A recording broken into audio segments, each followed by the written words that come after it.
Salam qızlar. Bu gün mən qızıl gül formasında olan mantının xəmirini hazırlayıram. Bunun üçün 2 stakan un, duz, 2 yumurta götürürəm və bura 2 xörək qaşığı zeytun yağı əlavə edirəm və 1 stakan su götürmüşdüm. Bu su mənə çox oldu və burada yarım stakan sudan istifadə elədim. Resept 2 stəkan un, duz, 2 yumurta, 2 xörək qaşığı zeytun yağı və yarım stakan su və bunları bir-birinə qarışdırırıq.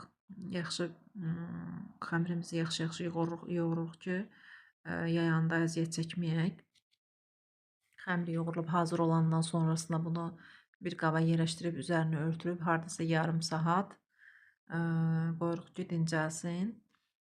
Yarım saat xəmir dincələndən sonrasında bunu mən 2 kündəyə ayırıram və kündələrimizi çalışıb çox nazik bir şəkildə yayırıq ki, çox-çox nazik olsun.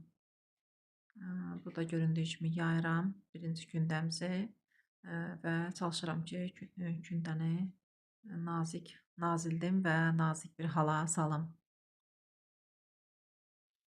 Yayıb qurtarandan sonra burada da görünür, nazikdir. Belə bir forma ilə mən dairələr kəsirəm.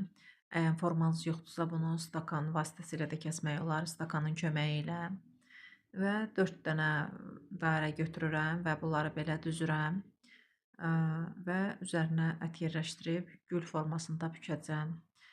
Və bu bişirəcəyim qızıl gül mantısını bundan sonraki videoda yerləşdirəcəm. Kim bişirmək istəsə, keçib o videoda baxıb bişirə bilər.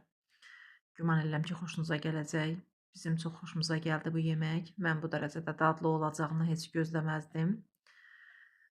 Bütün bişirib yeyənlər əlbəttə nuş olsun. Bişirin, yeyin, pişman olmazsınız. Çox dadlı alınır. Məni izlədiyiniz üçün təşəkkürlər.